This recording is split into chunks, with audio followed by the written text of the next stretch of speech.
Agora vamos dar início ao painel Previdência Social e Memórias. Antes, será exibido um vídeo. Para coordenar o painel, que nós vamos ter em seguida o vídeo, convidamos o diretor de Assuntos Jurídicos do Sindifisco Nacional, o auditor fiscal Sebastião Braz. Senhor Sebastião Braz, eu peço uma salva de palmas a ele. E como palestrante, também convido ao palco o auditor fiscal, o senhor Mário Pereira de Pinho Filho, e o auditor fiscal Sérgio Aurélio Veloso, a quem também peço uma salva de palmas. Boa tarde a todos e a todas. Acho que todos estão bem-vindos e bem acomodados para que a gente possa aprofundar um pouco mais nesse painel. Um painel que procura fazer a memória da caminhada da Previdência Social e também das origens do sindicato dentro da carreira dos auditores fiscais da Previdência Social. E é muito interessante a gente estar observando, nesse aspecto, que essas duas caminhadas, elas passam pelo mesmo ponto, que é a Constituição Federal de 1988, a Constituição Cidadã, que veio resgatar a liberdade de expressão, de organização do movimento sindical e a organização da sociedade como um todo. Mas a gente percebe que a Constituição Federal, ela traz uma coisa bem diferente, que serviu de combustível para a organização do movimento sindical dentro da Previdência Social, que foi o capítulo da Seguridade Social. Esse capítulo passa a ser o divisor de águas, porque esse capítulo da Seguridade Social, ele traz o alento, pelo menos o projeto, o sonho de se construir uma sociedade equilibrada, uma sociedade que possa ser bem mais justa e bem mais fraterna, balizada nos pilares da assistência social, previdência social e no pilar da saúde. Essa motivação, é claro que trouxe o combustível para que a gente pudesse, à época, organizar o movimento sindical. Uma situação que a gente percebe, e o Braguinha colocou com muita propriedade, é claro que o movimento sindical ele não foi construído de forma mansa e pacífica. Nós temos bem na nossa memória que quem organizava o movimento classista da época eram as associações, e o sindicato teve que relutar para conquistar os seus espaços. No meu estado, eu tive uma experiência que o sindicato foi ali construído, mas ficou na gaveta, estava na gaveta da associação. Só posteriormente, com a mobilização da categoria, que nós conseguimos trazer essa coisa à tona.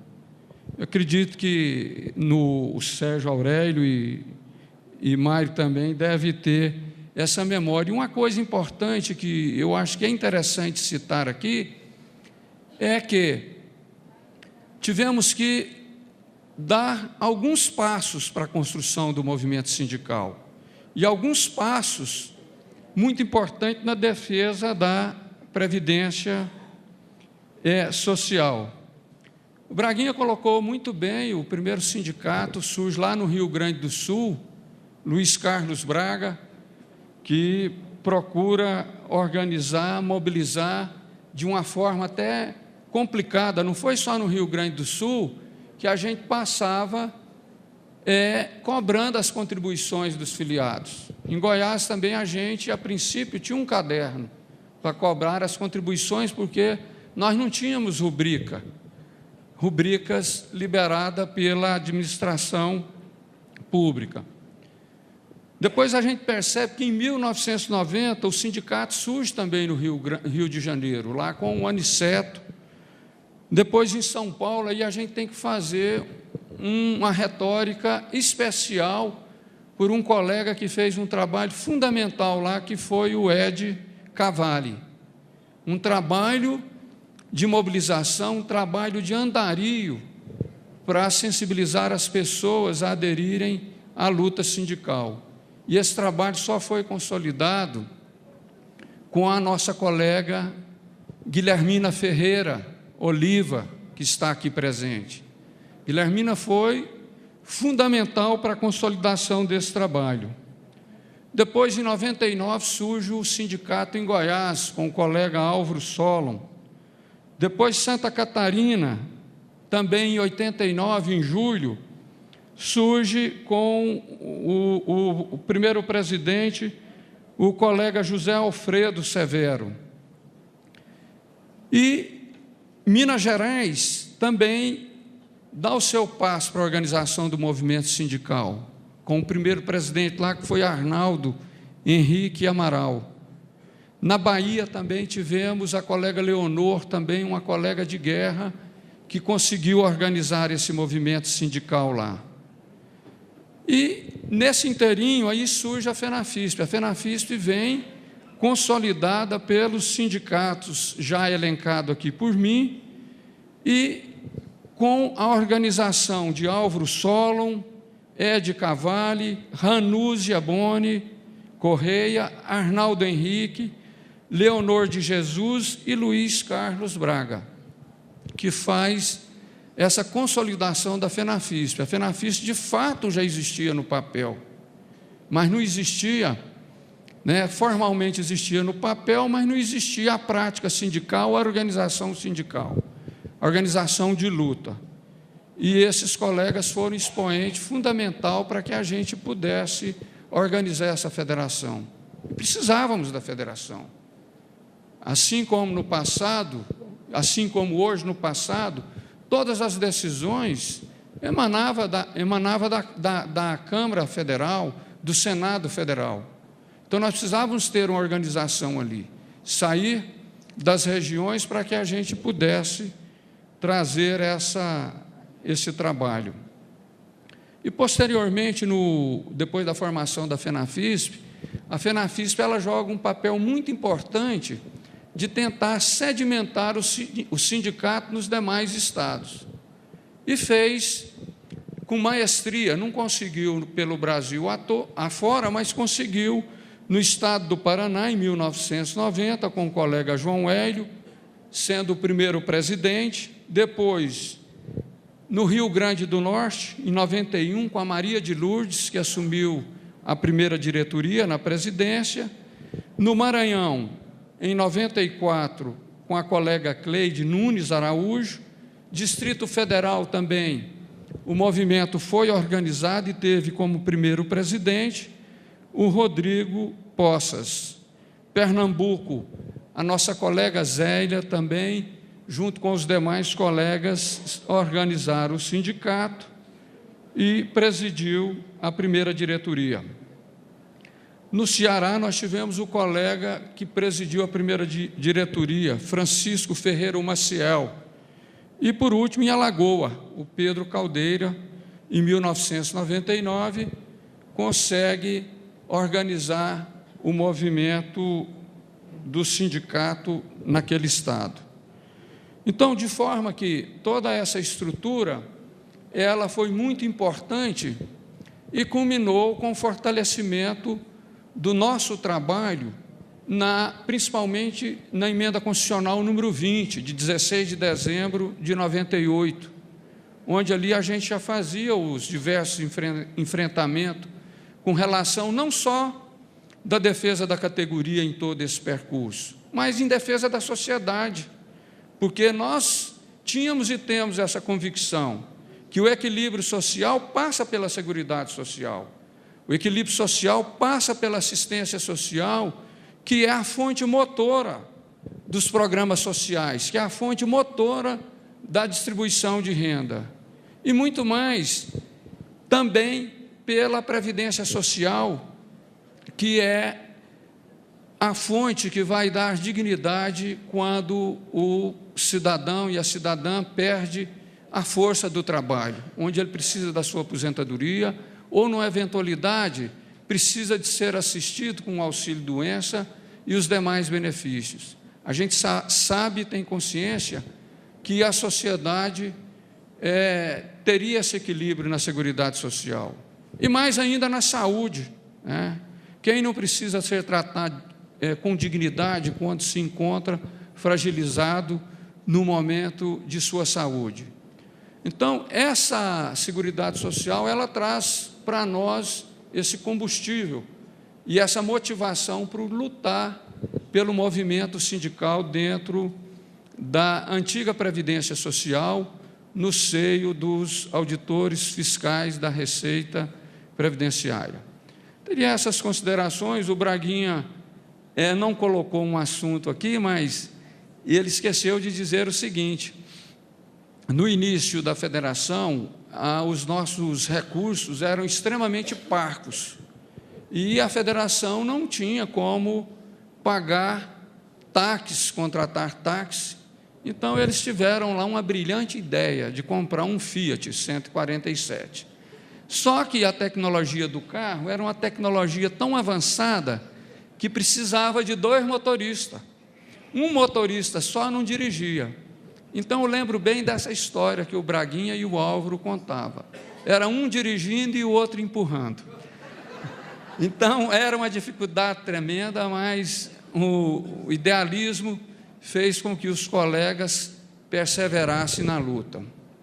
Eu cometi uma falha aqui de não mencionar o nobre colega Mário Pinho, no início, e o nobre colega Sérgio, que vão fazer as observações deles e contar também as histórias dessa luta do movimento sindical.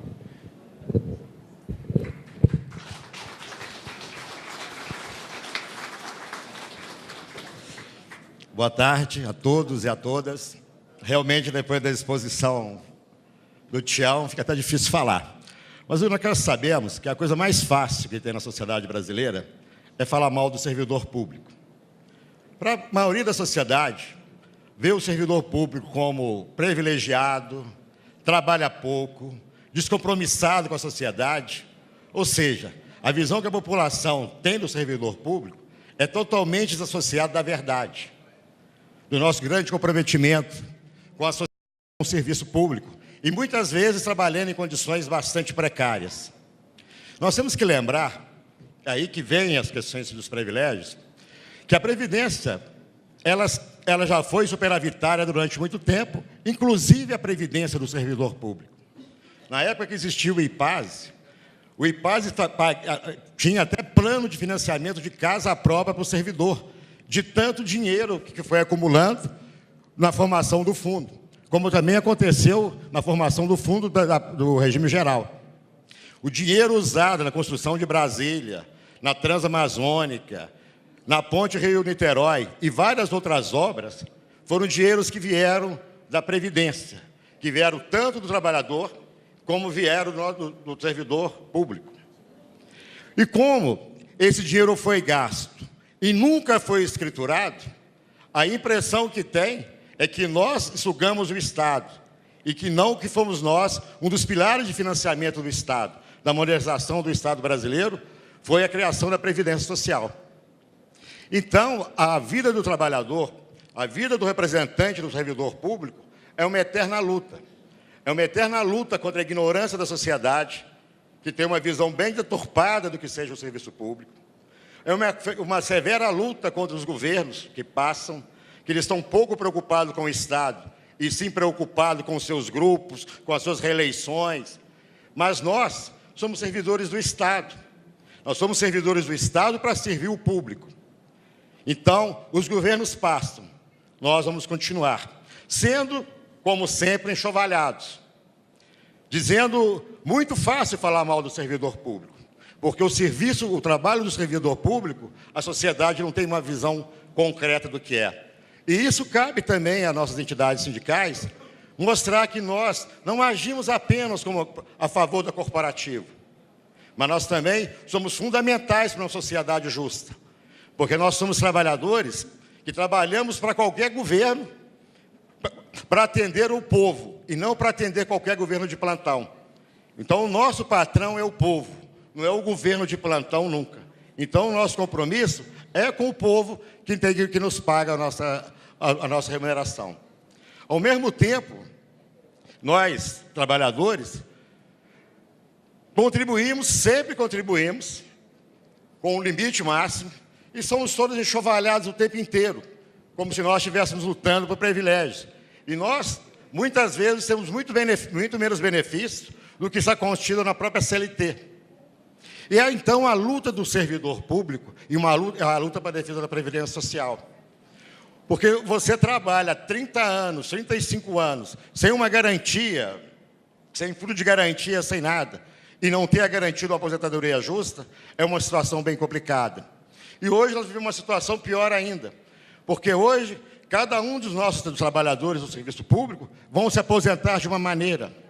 Uns pelo FUNPRESP, outros com paridade, outros considerando as regras do regime geral. E isso é muito ruim. Há uma divisão no seio da categoria. E aí, cabe à entidade sindical lutar para melhorar e para fazer essa questão mais justa. Nós vimos mesmo agora. Se não fossem as entidades sindicais, essa reforma da Previdência provavelmente já estaria avançando. Porque todo governo fala em reforma. Quando o governo fala em reforma, leia-se, tirar direito social da população. Porque não se fala, por exemplo, no governo Dilma, um grande erro do governo Dilma foi a desoneração da folha de pagamento. Nos debates que nós do Serviço Fiscal Nacional fizemos com o Ministério da Previdência e com a Fazenda, nós estávamos dizendo que eles estavam tirando uma receita garantida sobre uma receita que não sabia onde ia dar. A folha de pagamento foi toda exonerada. Fala-se timidamente numa remuneração, mas na reforma da Previdência a conta vai para o trabalhador. Não se fala de cobrar a renúncia fiscal que foi feita. Fala em tirar direitos de quem conquistou os direitos na luta e que precisa dele para andar bem. É isso que conta a nossa história. A história sindical do servidor público. Uma história de luta. Que, como bem disse o Braguinha, como bem disse o Tião, os nossos sindicatos, na sua grande maioria, os sindicatos oriundos da Previdência Social, eles foram criados para não existirem. Porque os nossos sindicatos, quando iniciou, eles foram criados pelas nossas associações. E muitas das nossas associações e muitos sindicatos foram criados em 89, 90, mas só passaram a existir de fato 2, 3, 4 anos depois, com grande dificuldade. E nós ainda tínhamos um problema. Nós éramos sindicatos estaduais. Resolvíamos algumas questões no âmbito do nosso estado, mas o nosso patrão estava em Brasília. E não adiantava conseguir um benefício para um estado, porque se conseguisse um benefício para o estado, tinha que dar para todos os trabalhadores. E foi aí que se criou a FENAFISP, para nos representar. E o grande mérito da FENAFISP é que ela não funcionou como uma federação. Na realidade, ela funcionou como um sindicato nacional, apesar de não ser assim. E ela passou a funcionar como um sindicato nacional quando, numa alteração estatutária, que, para mim, foi ilegal, mas ninguém questionou, quem é filiado à federação são os sindicatos. Eu era filiado ao sindicato Sindifisp MG, mas eu não era filiado à FENAFISP. Quem era filiado à FENAFISP era o Sindifisp MG. Tanto que nas federações, quando é eleição nas federações, quem vota são os sindicatos. Cada sindicato um voto. Mas, eu acho que foi no 3º ou no 4º Confisp, que era o nosso congresso, passou uma alteração estatutária que estendeu a eleição, passou a ser direta. Cada eleitor, cada filiado ao sindicato, passou a ser eleitor. E essa participação, quando você foi chamado a votar, parece que aumentou a responsabilidade dos eleitores com a nossa instituição. E aí a FENASFISP começou a agir como sindicato nacional, apesar de nunca ter sido um sindicato nacional. Apesar de termos tido essa discussão de formação do Sindicato Nacional, tivemos essa questão aprovada em Assembleia Nacional, mas nunca foi implementado. E transformamos realmente num Sindicato Nacional quando fundimos com o Unafisco Sindical, que naquela época, se vocês lembram, fundiu o Unafisco Sindical, mais 13 sindicatos estaduais, mais a FENAFISP. E a FENAFISP, quando ela agia como sindicato nacional, ela também inventou diretorias sindicais. Aí criamos a diretoria sindical de Mato Grosso do Sul, do Amazonas, do Piauí e do Pará. Quer dizer, uma federação foi tentando se arrumar, porque os estados não viam, em muitos estados, as pessoas não viam a importância do sindicato. Isso com o sindicato existindo há mais de 10 anos. Tanto quando houve a fusão em 2009, 12 dos nossos estados não tinham sindicatos. E hoje estamos todos representados no seio do Sindicato Nacional. E essa luta nossa, em defesa da Previdência Social, é uma luta que não vai terminar nunca. Porque o que a gente escuta na grande imprensa é: qualquer que seja o novo governo, tem que tirar direito do trabalhador. Mas eu não vejo a Rede Globo nunca falar que nós temos que discutir as renúncias fiscais, que somos bilhões e bilhões e bilhões de reais e que nós nem sabemos como são dadas. Às vezes, numa simples canetada do secretário da Receita Federal, há renúncia fiscal. Como são decididas essas renúncias fiscais? Não são discutidas no Congresso, são discutidas em gabinetes, no toma lá da cá. Essa sociedade, onde existe a figura da renúncia fiscal, que não é feito às claras, é uma sociedade que tende a ser corrupta, porque é favorecimento de alguns, porque o governo nunca esteve preocupado em fazer uma ampla reforma tributária. Toda vez que você faz reforma tributária de varejo, você vai beneficiar alguém e vai prejudicar alguém, porque não existe nenhuma lei neutra. Alguém falar que existe lei neutra, não sabe como são feitas as leis. Então, é muito fácil bater no servidor público. E por isso que nós temos que ter unidade. Nós temos direito de ter divergência internamente. Mas, quando nós tomamos uma decisão, perante a sociedade, nós tínhamos que ter como governo, já que a gente fala tanto em ser corporativo, de tomar uma posição clara e ser corporativo fora da sociedade.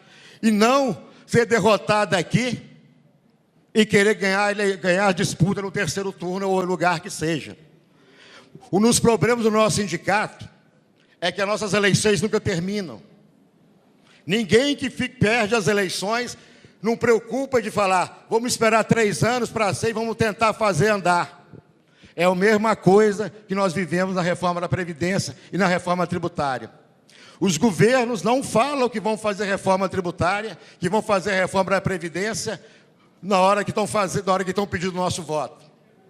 Mas a primeira coisa que fazem é tirar os direitos. E onde que é mais fácil de tirar os direitos? Dos trabalhadores. Um dos motivos que nós conseguimos ainda não ter tantos direitos violados é porque nós temos uma entidade forte. E essa entidade só vai ser forte enquanto a categoria assim o quiser. Porque o nosso sindicato só tem força porque tem uma categoria que sabe o que quer, uma categoria participativa, uma categoria bem informada e que não vai abrir mão dos seus direitos. E que sabe que ela é fundamental para manter o Estado funcionando, para manter a Seguridade Social funcionando. Então nós temos que não abrir mão da nossa história. E na nossa história, por isso que eu não vou citar nomes, a nossa história não foi feita pelos dirigentes sindicais. A nossa história é feita todos os dias por nós todos que estamos aqui, por todos que vão aposentar. E é disso que a gente não pode abrir mão. Nós temos que saber que o governo, as empresas, Os grandes conglomerados industriais e financeiros sabem muito bem o que querem. E o que ela quer é o quê? Uma previdência fraca para ter a tal da previdência complementar. A previdência complementar funciona muito bem, até o dia que tem um grande número de beneficiários. Deu horário? Então, só para complementar, eu digo o seguinte: igual nós vivemos agora a questão do FUNPRESP. Pela lei do FUNPRESP, dependendo da idade que você aposentar, se você viver uma quantidade de ano a mais do que estava previsto, você não vai ter nem aposentadoria a mais. Nós temos que aprofundar essa discussão. Eu passar a palavra para o Mário, para que ele possa fazer as considerações. Bem, em primeiro lugar, boa tarde a todos. É para mim uma grande satisfação estar novamente em um encontro dos aposentados. Esse, certamente, é um dos eventos mais importantes que nós temos no âmbito do nosso sindicato. E já participei de 3 desses encontros e sempre terei muito prazer em participar de quantos vierem, inclusive quando eu vier me aposentar. Eu espero que a nossa luta, né, garanta a minha aposentadoria lá no futuro, porque a gente, do jeito que as coisas estão, do jeito que os governos avançam nos direitos dos trabalhadores, a gente vê cada vez mais improvável, né, conseguir atingir, né, conseguir alcançar esse direito. Cumprimento aqui o Sérgio e o Sebastião, que com certeza tem uma bagagem muito maior na história dos sindicatos vinculados aí a FENAFISP, a Federação dos Sindicatos Previdenciários. Eu sou do último concurso, né, da Previdência Social, né, do último concurso de auditor fiscal da Previdência Social. Logo depois, ainda tive a oportunidade, aliás, estranhei muito, que eu vim de uma categoria. Eu trabalhava antes como professor no Distrito Federal e tomei posse lá em Roraima, na cidade de Boa Vista.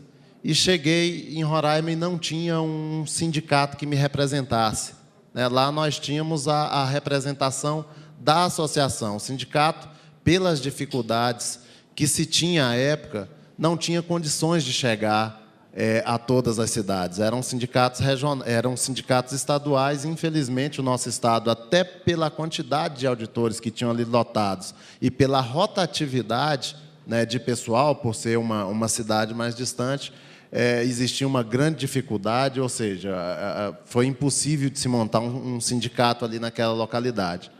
Mas fui para Brasília em 2005 e lá entrei em contato muito rapidamente com o Sindifiscal DF, né?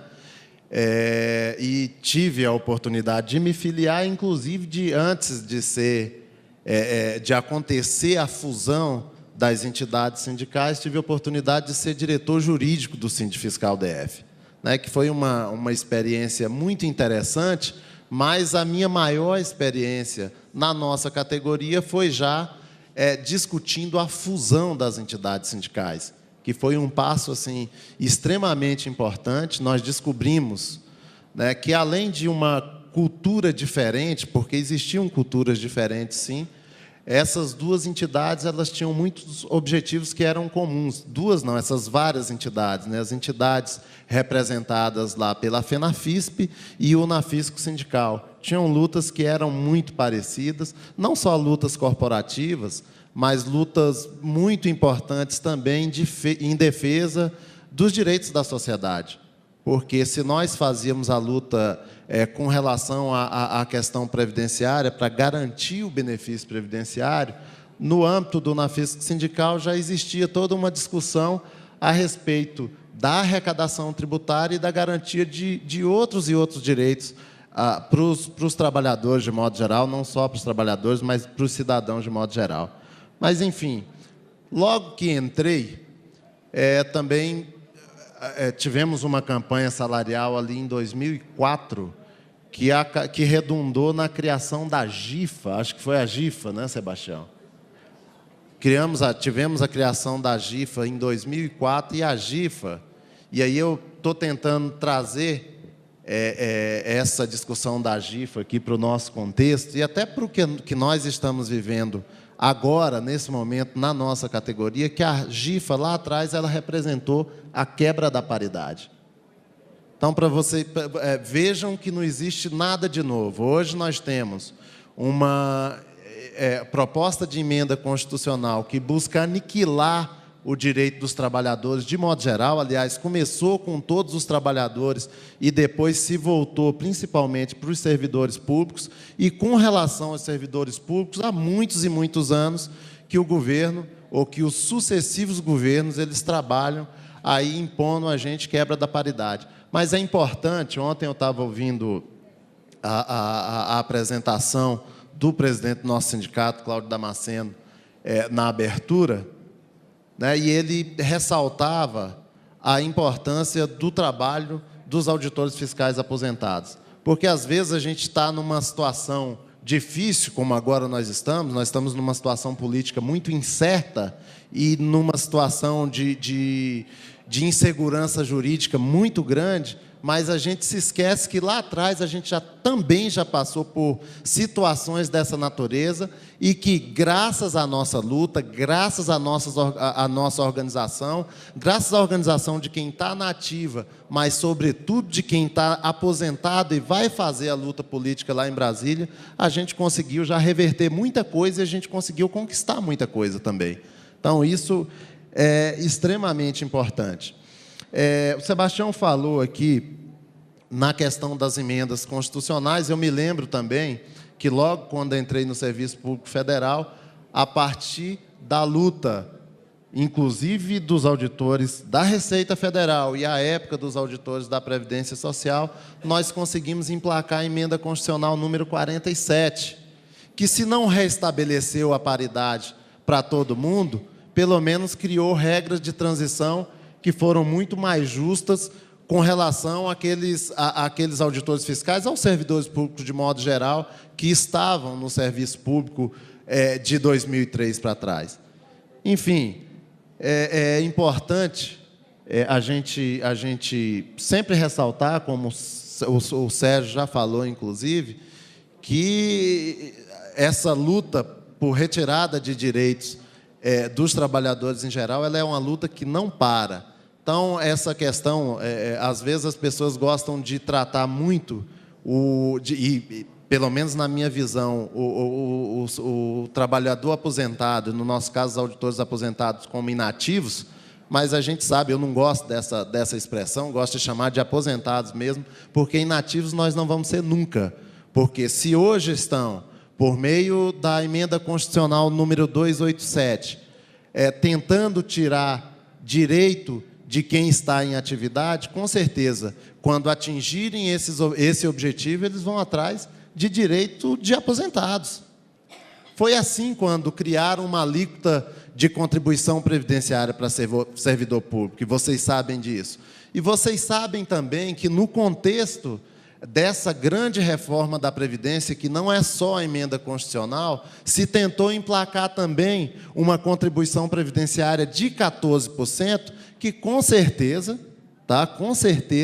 ela também seria extensível aos nossos aposentados. Direitos não querem estender, não, mas esse tipo de situação, esse tipo de oneração, com certeza é extensível.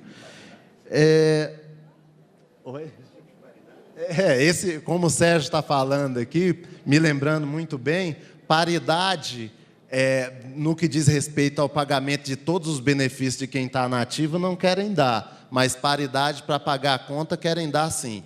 E a gente tem que ter cuidado. Eu venho falando em nome do Sindifisco quando sou convidado, já fui convidado para falar para algumas entidades até fora do Sindifisco.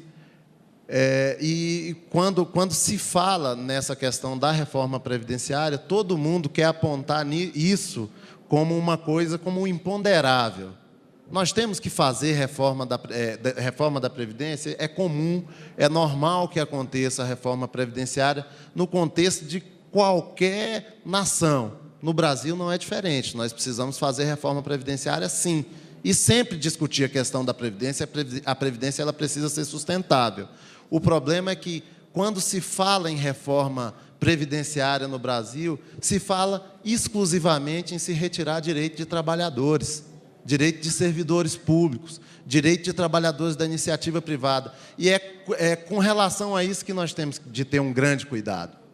Porque não é só isso, os problemas da Previdência, eles são históricos. Aqui no Brasil sempre se trabalhou a questão previdenciária de uma forma extremamente amadora, sem se fazer os estudos que são, inclusive atuariais, que são necessários para tudo isso. Se nós pegarmos, por exemplo, e aí eu vou para o regime geral de previdência social, até 2015, antes dessa crise terrível em que o país foi mergulhado, nós tínhamos uma previdência pública urbana equilibrada. Ela estava superavitária. Eu não estou falando da previdência rural, mas a urbana ela estava atingindo já determinados níveis de superávit. Piorou um pouco com a crise econômica que nós tivemos de 2015 para cá. Mas nada disso foi levado em consideração quando foi se discutir a questão da reforma da Previdência, porque a reforma só buscou retirar mais e mais o direito de trabalhadores. Se a gente pega, por exemplo, a Previdência deficitária, e aí eu estou falando de regime geral de previdência social, ela era a Previdência rural. A Previdência rural, realmente, ela tinha problemas de déficit, problemas bastante sérios com relação a esse déficit. E o que o governo fez com relação à Previdência rural, no meio de toda essa discussão de déficit da Previdência? O governo foi lá e diminuiu em 40% a alíquota da Previdência paga pelos empregadores rurais, pessoas físicas, e o governo foi lá e diminuiu em 32% a alíquota daqueles empregadores rurais que são pessoas jurídicas, que no Brasil hoje estão muito representados por empresas multinacionais. Então, vocês vejam que essa discussão não é séria. A gente não pode encarar o discurso dominante, o discurso do governo, o discurso que os meios de comunicação tentam nos impor como verdade absoluta. A gente tem que contestar e tem que trazer para a discussão todas essas questões. Eu pego, por exemplo, e eu falei em meios de comunicação, a maior emissora que nós temos hoje no país é a Rede Globo, certo?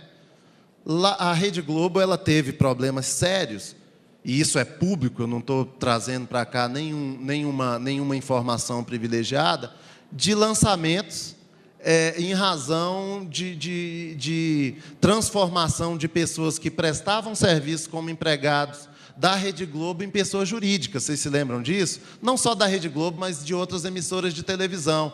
E aí o que eles fizeram?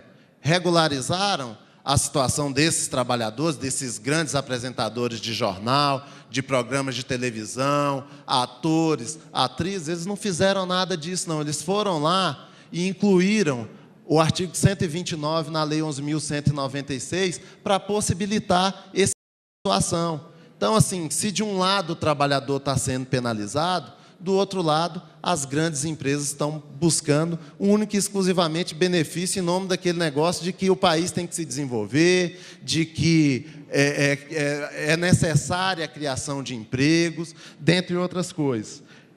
Com relação especificamente à nossa situação de servidores públicos, nós tivemos aí, ali na transição da Constituição de 1988 para cá, uma alteração drástica aí nessa configuração de quem é ou quem não é servidor público. Ali, com a Constituição de 1988, e após a Constituição de 1988, até ali com a lei, com a edição da Lei 8.112, nós tivemos muitas pessoas que nunca foram servidores públicos e que foram alçados à condição de servidores públicos. Muitos, mas uma quantidade inimaginável. E essas pessoas, elas entraram aonde?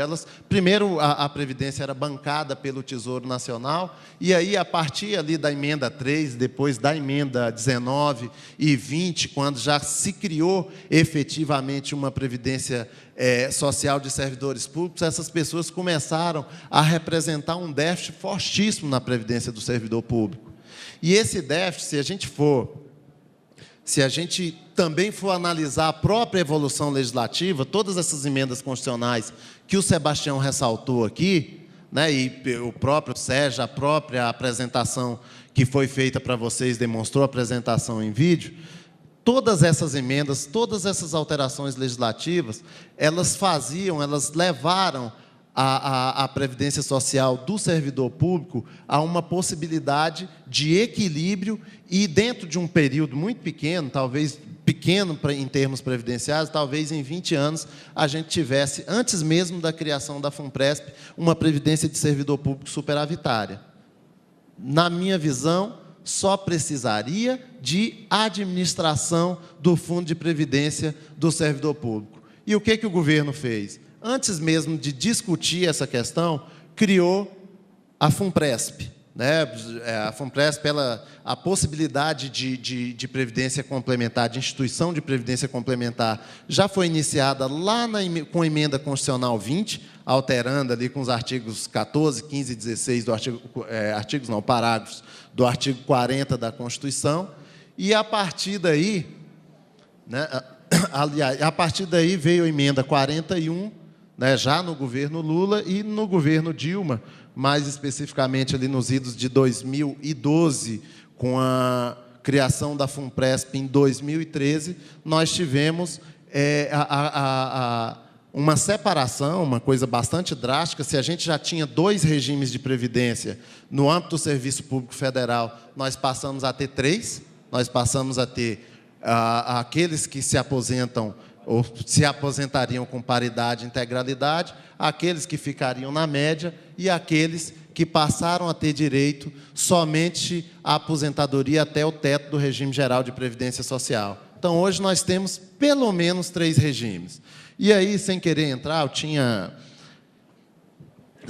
sem querer aprofundar muito essa discussão, senão a gente passa o dia inteiro falando aqui para vocês, e já para concluir, eu tinha até preparado, eu achei até essa forma de apresentação melhor, eu tinha preparado uma apresentação bem mais, assim, daquelas mais formais, mas eu achei interessante essa forma que a gente resolveu fazer essa apresentação aqui. Então, nós estamos hoje vivendo essa situação, essa realidade. Nós temos 3, no mínimo 3, estou falando no mínimo porque você tem possibilidade de aposentadoria proporcional também, mas nós temos no mínimo 3 formas 3 regimes jurídicos de aposentadoria.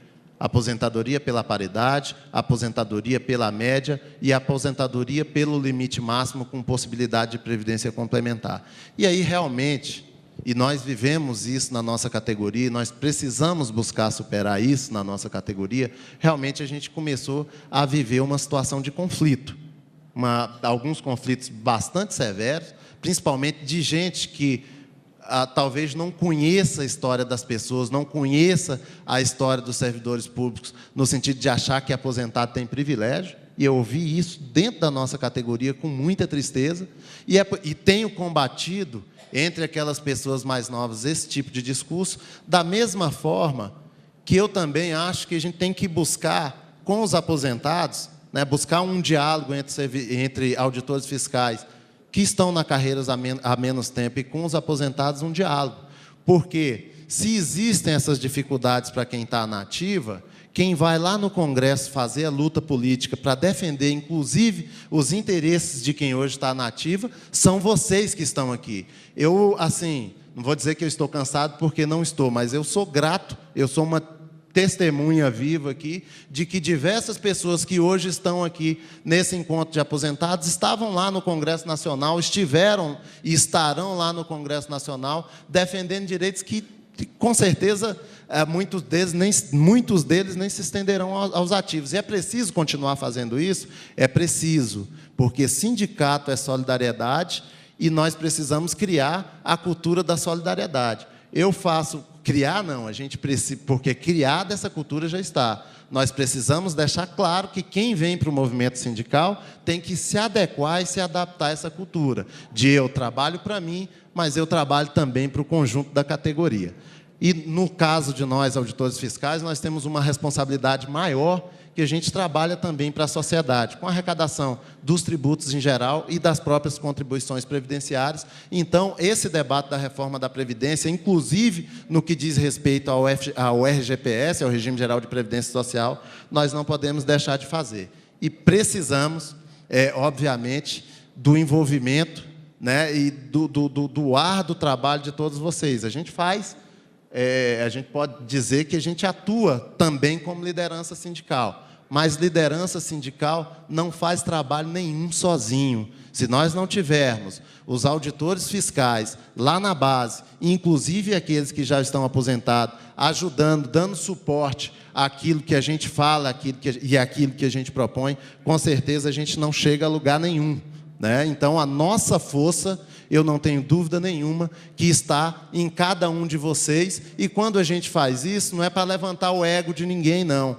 É para dizer que tanto nós, que às vezes estamos à frente do sindicato, quanto todos vocês têm responsabilidades, e responsabilidades bastante importantes para a manutenção, né, do nosso sindicato e para que nós tenhamos êxito na nossa luta. Eu encerro aqui, deixando aqui uma frase que eu acho muito interessante, de Vitor Hugo, que eu acho que se enquadra muito bem para esse momento nosso aqui, que diz o seguinte: sejam como os pássaros que, ao pousarem um instante sobre ramos muito leves, sentem-no ceder, mas cantam. Eles sabem que possuem asas.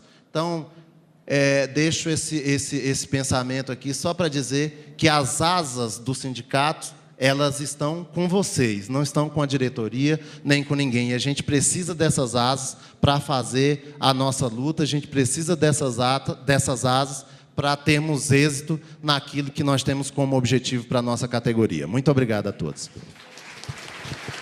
Bom, rapidamente, só concluindo, agradecer o Sérgio, agradecer o Mário, agradecer aos colegas que gravaram o vídeo. Eu sei que essa história poderia ser contada, e talvez até melhor, com olhares de outros colegas que participaram de forma anônima, mas que contribuiu. O Sérgio foi muito feliz. Quem escreve a história dessa categoria não são os diretores, não são a linha da presidência, não são a DEM. Quem tem que escrever a história dessa categoria é a base da categoria, os anseios da categoria, a participação da categoria. E eu quero retomar aqui a palavra do Luiz Carlos Braga, e ele colocou muito bem no vídeo que essa luta continua, que eles lá atrás cumpriram o papel e estão passando o bastão para nós. E a gente sabe muito bem que a questão da paridade, da integralidade, ela sempre foi atacada pelo governo. Foi atacada na emenda 20, na 41, e criaram uma regra de transição na 47. Posteriormente, como o Mário muito bem colocou aqui, ela foi atacada na criação da GIFA, que é a gratificação de incentivo à fiscalização e arrecadação, quando criou remunerações diferenciadas entre os aposentados e os que estavam na atividade. E ela continuou sendo atacada quando criou o regime de complementar, o fundo, né, o fundo de previdência. E continua sendo atacado nessa questão do bônus. E aí é fundamental que a gente tenha o discernimento e tiremos o aprendizado de como foi feito esse enfrentamento lá atrás. É importante que a gente divirja no ponto das ideias, mas que tenhamos a unidade e o respeito pessoal para que possamos fazer um bom combate. Isso é fundamental numa entidade sindical. E outra questão que é fundamental é que continuemos fazendo um sindicato não de costa para a sociedade, mas façamos um sindicato também voltado para a sociedade, né? Com a formulação de políticas tributárias que venham ao encontro da sociedade, com a defesa da seguridade social daqueles que não têm voz. Só assim nós seremos respeitados pela sociedade. Isso é fundamental. E mais além, uma lição que a gente tira lá do passado, e eu trago da minha convivência com os colegas ex-previdenciários.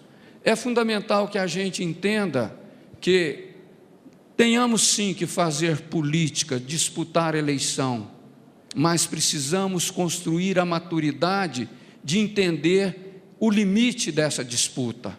E o limite dessa disputa cessa quando termina a apuração dos votos. Aí sim, vamos trabalhar todos juntos, vencidos e vencedores, para que possamos defender uma causa única, que é a causa da sociedade, é a causa do filiado, é a causa do Sindifisco Nacional. Então, entendamos, juntos somos fortes, separados somos fracos e estamos sendo manipulados e fazendo o jogo que o governo quer. Vamos junto. E é importante, e você aposentado, risque uma palavra do seu dicionário. Esquece essa história de inativo. Vocês são ativos, porque tem potencial, sim, para ajudar a formular as políticas do movimento sindical. Não aceite ninguém dizer que você é inativo. Você é aposentado e está ativamente participando do sindicato.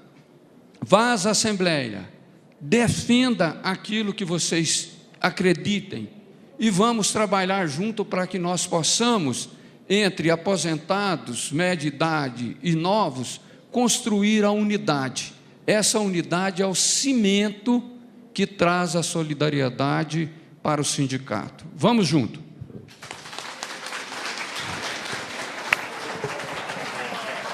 Agradecemos, então, ao auditor fiscal, Sebastião Braz, que presidiu, aos palestrantes, auditores fiscais Mário Pereira de Pinho Filho e o Sérgio Aurélio Veloso, a quem eu peço uma salva de palmas.